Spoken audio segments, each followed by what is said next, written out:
In what I am about to share with you is a painful, deeply personal saga of betrayal, injustice, and bitter family dynamics that spans years of hardship and deception. My story begins with the heart-wrenching reality of how my so-called golden child brother, a man who was always celebrated as the ideal and perfect offspring, manipulated every situation to his own advantage and ultimately framed me for stealing money from our family business. Despite the undeniable truth, my parents were completely taken in by his charm and persuasive mannerisms, so much so that when he was later arrested for engaging in illegal activities, it was he who came crawling back for help. This narrative centers around my older brother, who is 7 years my senior, and paints a picture of a man who, from a very young age, was held up as the epitome of excellence by our family. Yet behind that glittering facade, he was nothing more than an imposter and a cunning manipulator, expertly employing every trick in the book to escape accountability for his misdeeds. My parents were so utterly blinded by his charismatic presence and seemingly impeccable behavior that they never bothered to question his actions, leaving me to suffer the consequences. At the age of 36, I now work as an office executive in a legal firm, a modest, though respectable, position for which I am profoundly grateful given the arduous journey I had to endure to build a decent life. If you're following along with my story, please remember to subscribe, like, and share this video to support my channel as we continue to delve into these raw and real experiences of betrayal and eventual triumph. To elaborate further, I was born into a family steeped in history and renowned for its long-standing legacy. My great-grandfather was one of the very first drug manufacturers in our city, a pioneering figure whose groundbreaking work not only set the foundation for a thriving business but also led to the expansion of our family through numerous children and grandchildren. Over time, his once unified manufacturing empire was divided into several branches, with each subunit now managed by various family members, including my father, my uncles, and 5 long years to complete what was supposed to be a 3-year program. I can't help but wonder if I was simply not as bright as he, or if my crippling lack of self-esteem doomed me from the start. I refuse to sugarcoat the truth. My parents' relentless comparisons and neglect contributed enormously to the near ruin of my life. My elder brother was revered as the golden child from the moment he was born. He consistently topped his classes, won numerous medals and trophies in academics and sports, and even lent a hand to my father at the warehouse while still in school. With him being 7 years my senior, he had already established an impossibly high standard by the time I even understood the meaning of competition. I gave up before I could even try, convinced that I would never measure up. And yet, I never harbored envy or ill will towards him. We shared a relatively normal, if not affectionate, bond as brothers, even though he was always busy with his own studies, work, and social life. Still, growing up in his enormous shadow meant that I was constantly subjected to comparisons, ridicule, and the bitter mockery of relatives and even teachers at school, all of which branded me as an average student who excelled at nothing remarkable. Faced with this relentless barrage of comparisons and constant belittlement, I desperately sought a means to cope with the overwhelming feelings of inadequacy. Unfortunately, I found solace in the company of a rough crowd, the bad boys of high school, whose rebellious lifestyle offered me a temporary escape from my misery. I soon became embroiled in every sort of mischievous activity imaginable. With access to prescription drugs from my father's warehouse, I quickly became a known figure within that group, even taking on the dubious role of a supplier. My involvement in these illicit activities led to 2 separate instances where I was caught, and each time, I was met with severe punishment and grounding by my parents. The label of thief and black sheep was then permanently affixed to me, marking a stark contrast to my celebrated brother. I often wonder if my life might have taken a different turn had my parents taken the time to understand the psychological toll their constant comparisons were inflicting upon me. After high school, my parents forced me into a course in medicine, fully expecting me to follow in my brother's illustrious footsteps. I, however, refused, fully aware of my own shortcomings when it came to studying. I instead opted for an accounting degree, a decision that only deepened my parents' disappointment. In our extended family, which boasts no fewer than 11 doctors along with a host of nurses and other healthcare professionals, anything less prestigious than a medical or nursing degree is seen as trivial. My decision was met with outright disdain, and my father made it perfectly clear that he would no longer fund my education. Left with no choice, I was forced to take out an education loan. On the day I left for college, my father bluntly informed me that he would only provide pocket money until I finished my studies, and after that, I would be entirely on my own to repay the debt. I accepted this insult without protest, lacking the drive to turn it into a motivation to excel, and as a result, I sank to rock bottom during my college years. Fully aware that I would receive no further support from my parents, in the unlikely event they spared even a few meager dollars from their inheritance, I was certain that the substantial portion would be reserved for my golden, older brother. I made the conscious decision to live recklessly during my college years. I gravitated towards an even more unsavory crowd, indulged in substance abuse, and allowed myself to be completely derailed. It took me an excruciating 5 years to finish what was supposed to be a 3-year program, and I made no attempt to secure a part-time job to help pay for my education. Instead, I squandered my time on a plethora of illicit and self-destructive activities, deepening my downward spiral into despair. After college, I found myself with no clear plans or direction. I languished in a delusional haze for another 6 months until I was eventually kicked out of the college dormitory. I tried to secure an office job, but my lack of practical skills and an overly casual attitude meant I couldn't pass a single interview. My living situation deteriorated further. I first moved into a shabby apartment with a friend, but when he eventually asked me to leave, I had to crash on another friend's couch for a few more months. Matters worsened when the bank began relentlessly chasing me for the repayment of my education loan. I was so broke that I couldn't even afford a simple hamburger, let alone the colossal debt looming over me. With my father having long since ceased providing any financial support, I was completely on my own. In a desperate bid to survive, I took on various odd jobs, but the meager earnings barely managed to keep me going physically and emotionally. I found myself pleading with bank officials, desperately begging for more time until I could somehow come up with the money. But eventually, the situation reached a breaking point when 2 imposing debt collectors arrived at my door. They grabbed me by the collar and issued a harsh ultimatum, giving me only 15 days to settle my outstanding debt. Overwhelmed by fear and a sense of entrapment, I realized that I had nowhere to run. In sheer desperation, I called my mother and begged her to help me out, only to be met with cold indifference as she simply hung up on me, declaring that I deserved every bit of my misery. With no one else to turn to, I contacted the only remaining hope in my life, my older brother, who by then had become a highly successful doctor with his own clinic. When I explained my dire predicament and pleaded for his assistance, he initially said he needed some time to think it over. I stressed the urgency of my situation and promised to repay every penny as soon as possible. Fully aware that I had earned a reputation as an irresponsible person when it came to handling money, I knew deep down that even a refusal might have been preferable. Yet what happened next defied all my expectations. A week later, he called me back, announcing that he had managed to arrange the money. Without a second thought, he asked for my complete bank account details, including my PIN and password. In my naive and vulnerable state, I complied, providing him with every detail he requested.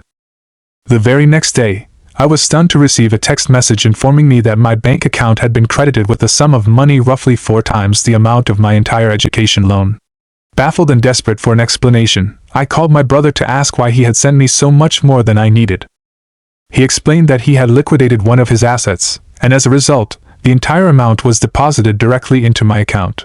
His plan was to leave me with just enough money to cover my debt, and then transfer the excess back into his own account. For this purpose, he needed full access to my account, and foolishly I agreed. As he claimed, he proceeded to withdraw almost all the funds, leaving behind only the precise sum required to settle my debt. When I finally paid off my mortgage, I felt as if an enormous weight had been lifted off my shoulders, if only for a fleeting moment. That fleeting moment of relief was brutally shattered when, within an hour, I received an enraged phone call from my father. He was screaming at me like a maniac, berating me and demanding that I catch the first bus home.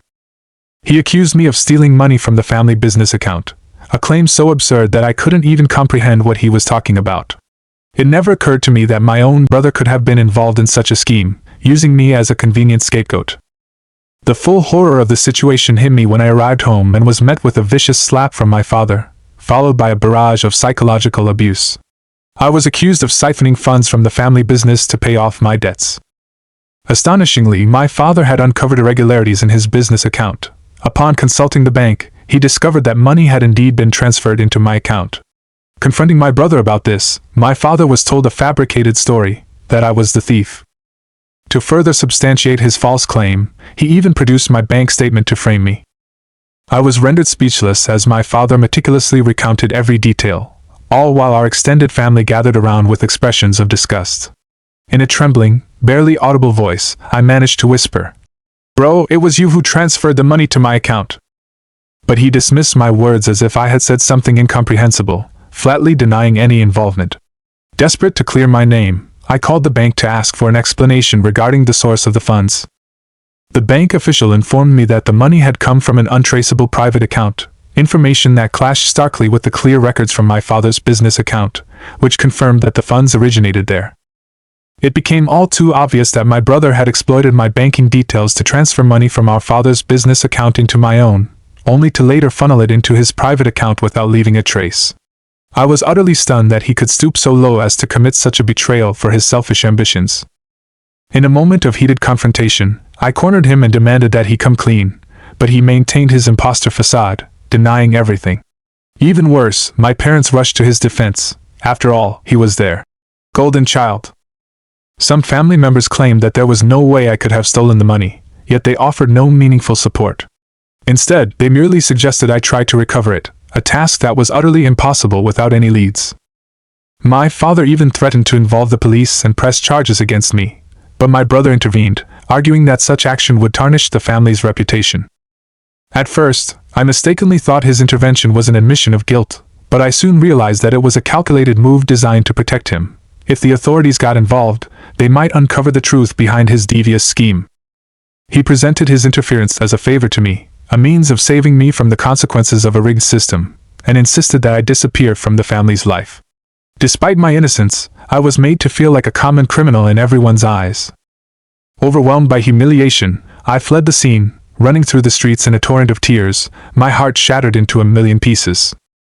I vividly recall that agonizing evening when I was running aimlessly through dimly lit streets, my vision blurred by the endless stream of tears, until I eventually collapsed onto a cold, unforgiving sidewalk and sobbed like a helpless child. After what seemed like an eternity of wandering, I finally managed to catch a bus back to my tiny condo. In that bleak moment, I vowed never to return to my family again and to take complete control of my life. It took me 8 long years to rebuild the semblance of a decent life, a journey fueled by raw anger and an unyielding desire for revenge. I longed to expose my brother's treachery and dismantle the corrupt family system that had so callously discarded me. Yet I was painfully aware of my own powerlessness against their combined might. While my brother and the rest of the family wielded every resource at their disposal, I was left with nothing, not even enough money to afford proper therapy.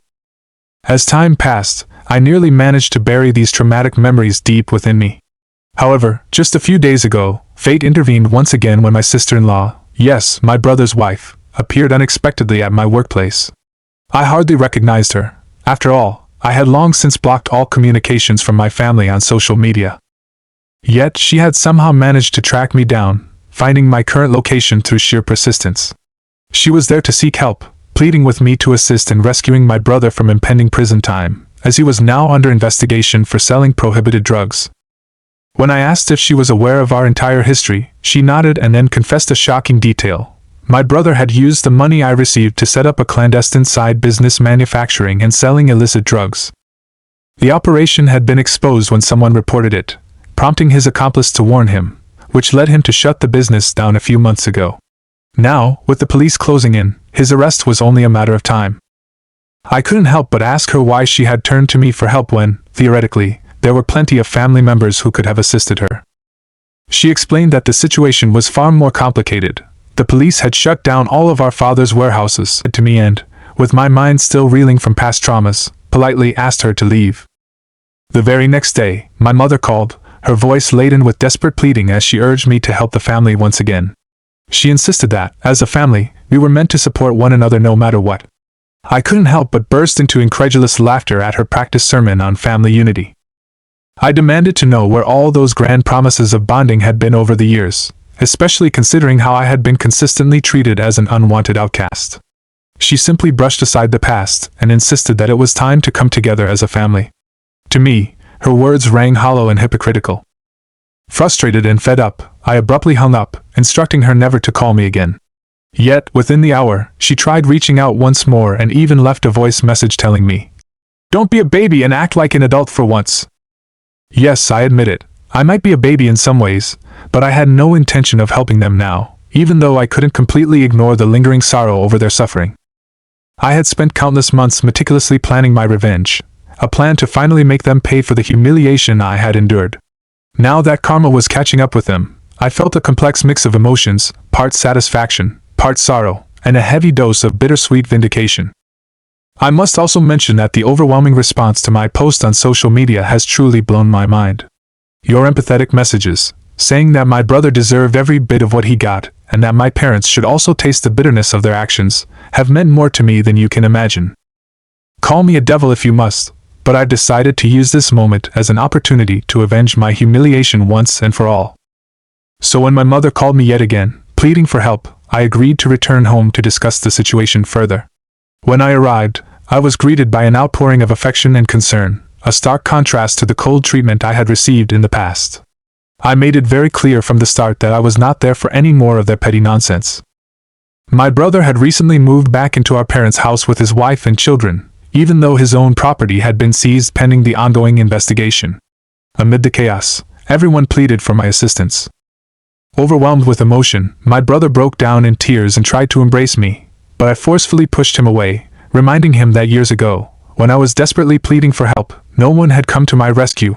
Instead, I was labeled a thief and chased out of our home. Despite his tearful apologies and contrived regret, I coldly replied that his crocodile tears meant nothing without genuine accountability. I insisted that any apology or confession from him had to be made publicly, in front of all the family and relatives present. My mother became incensed, yelling at me for turning the situation into a public spectacle during such a critical time.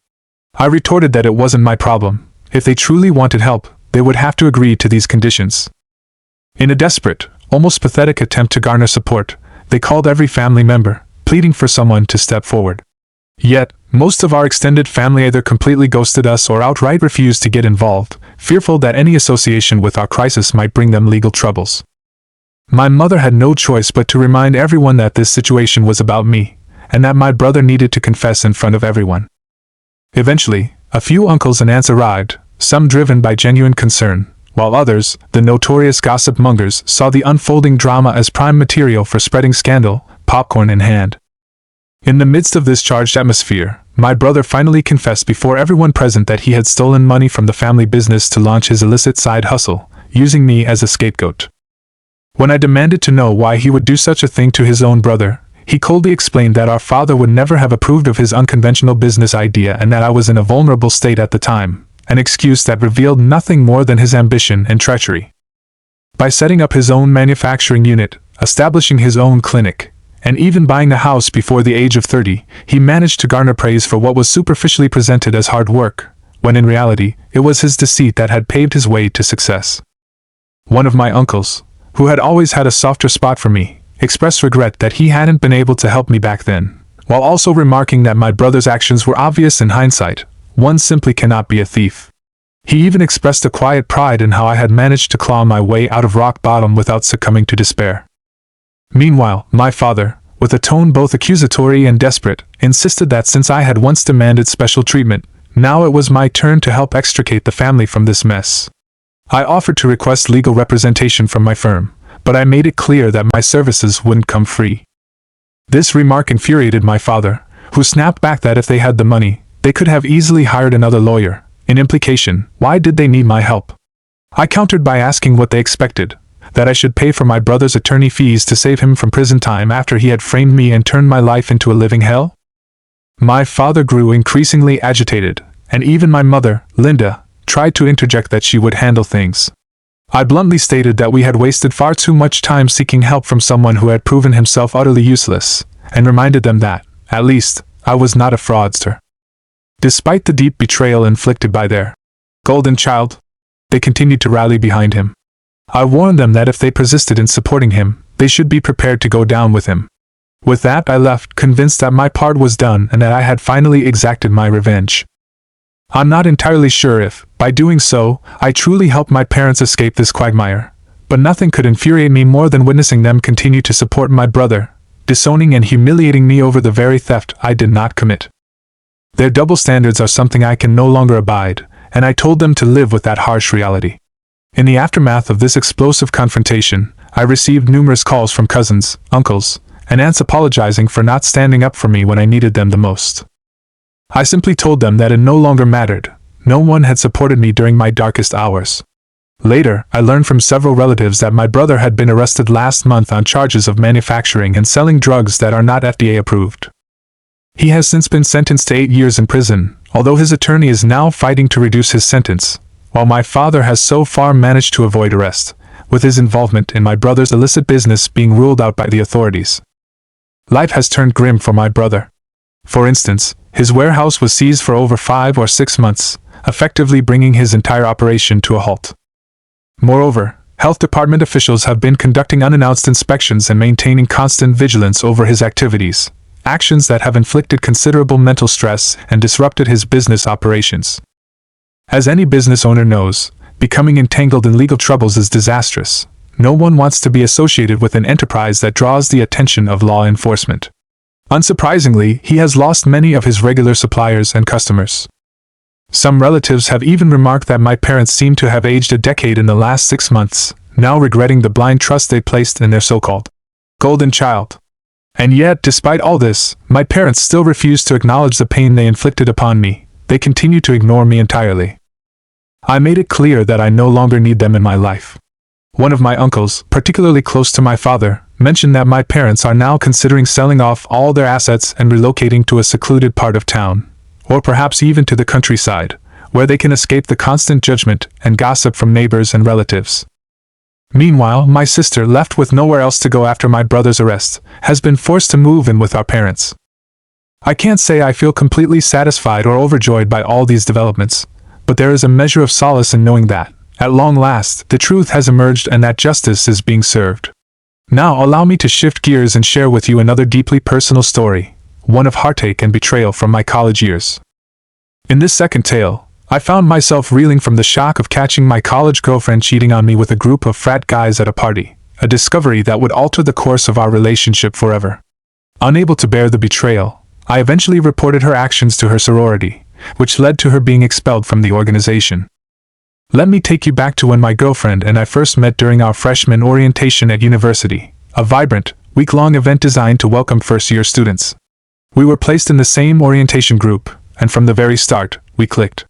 We spent nearly every moment together, forging a bond that felt both natural and comforting. Towards the end of that week, there was a lively freshman dance, and I had the pleasure of taking her as my date. That night turned out to be a pivotal moment for both of us. We ended up losing our virginity to each other in an experience that was as embarrassing as it was tender. For 2 years, throughout our college life, we nurtured a relationship filled with genuine affection. While neither of us was at a stage to seriously consider marriage or a long-term future, we were content in our shared comfort and closeness. Our university was renowned for its dynamic Greek life, with a myriad of fraternities and sororities playing a major role on campus. Personally, I had always found these organizations to be peculiar and pretentious, so much so that I never had any intention of joining one.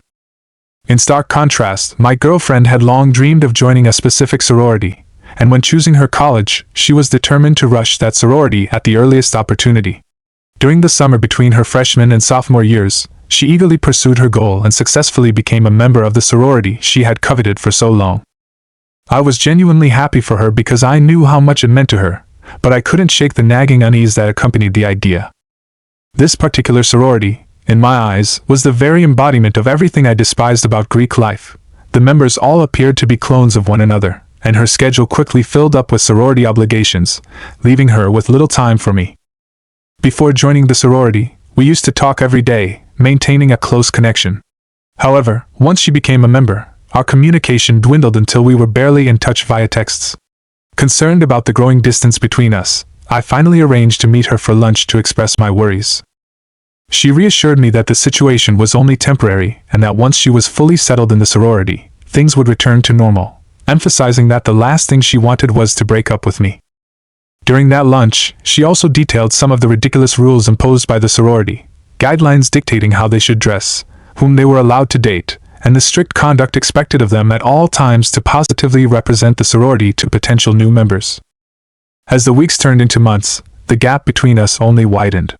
Despite my deep care for her, our relationship suffered due to the increasing emotional distance that stemmed from her sorority commitments. I found the situation immensely stressful. I didn't want to be the one to dictate her choices or issue ultimatums, yet I couldn't help but feel neglected and hurt. One night, out of the blue, she texted me and invited me to a huge, annual frat party, a hallmark event of the campus's Greek life. I must stress that I have always had a strong aversion to Greek life, and I had absolutely no desire to attend such a party. Yet, my yearning to see her outweighed my distaste, so I told her I would try to get out of my work-study shift early. Initially, in truth, a part of me prayed that she wasn't in one of those private spaces, as the thought of her being alone in a bedroom at a frat house filled me with dread. I truly cared for her, and wasn't prepared for the heartbreak that might follow if my worst fears were confirmed. Tragically, what I saw was exactly what I had dreaded. I opened one of the doors and was met with a gut-wrenching scene. My girlfriend was passionately kissing one guy while another man was intimately positioned behind her, kissing her neck, and she was even topless. The three of them seemed poised to engage in a sexual encounter right then and there. I stood frozen in shock, unable to process the betrayal unfolding before my eyes. Suddenly, one of the men noticed my presence and bellowed for me to leave.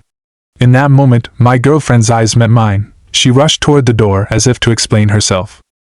Overwhelmed by pain and humiliation, I slammed the door shut in her face and fled the frat house, retreating to my room without a backward glance.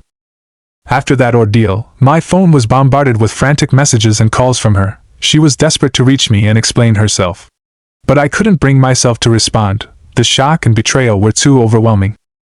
Although a small, perhaps subconscious, part of me had anticipated that something was amiss as I roamed the corridors of the frat house, I had clung to the hope that it was all a terrible misunderstanding.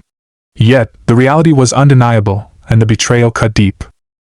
The next morning, I sent her a final, resolute text message declaring that I no longer wanted to hear any explanations from her and that our relationship was over. No excuse could ever justify what she had done. I blocked her number and spent several days wallowing in solitude and sorrow before finally deciding to return to my normal life. Despite my best efforts to move on, my mind kept drifting back to the conversation we had over lunch a few weeks earlier, where she had detailed the sorority's stringent code of conduct. I couldn't help but feel the bitter irony that someone expected to uphold such high standards would betray me so profoundly by engaging in a threesome with two frat guys. Driven by a desire for retribution, I eventually reached out to the president of her sorority on Facebook and laid out exactly what had happened.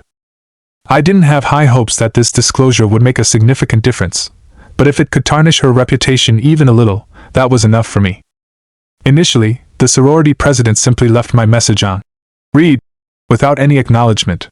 However, a couple of weeks later, I received an email from my ex-girlfriend, filled with curses and angry accusations directed at me. Apparently, after I had informed the president about the incident, she chose to divulge the details to numerous other sorority members. Gossip spread like wildfire, and soon everyone was talking about what had happened. Feeling utterly exposed and humiliated, she eventually left the sorority, blaming me for her misfortune and listing a host of opportunities she claimed she would now miss out on as a result. I wasn't sure if she expected me to feel remorse, but to me, it was simply the natural consequence of her own actions. Ultimately, I blocked her email as well, and we never spoke again for the remainder of my college years. There was one brief, awkward moment when we discovered that we were enrolled in the same class during our freshman year. We noticed each other on the first day, but by the time the next class convened, she was nowhere to be found, likely because she had dropped the course to avoid the painful reminder of our shared history. Looking back on these two deeply personal and painful stories, I cannot claim that I feel entirely satisfied or joyful about the events that transpired. There is a lingering bitterness, yet a part of me is relieved that the truth eventually emerged and that, in some way, justice has been served. Both experiences, one involving family betrayal and the other, romantic infidelity, have left indelible scars on my soul. They have shaped me into someone who refuses to be defined by the cruelty and double standards of those who were meant to love and protect me. The journey has been long and arduous, but I have learned to live with the truth and move forward on my own terms.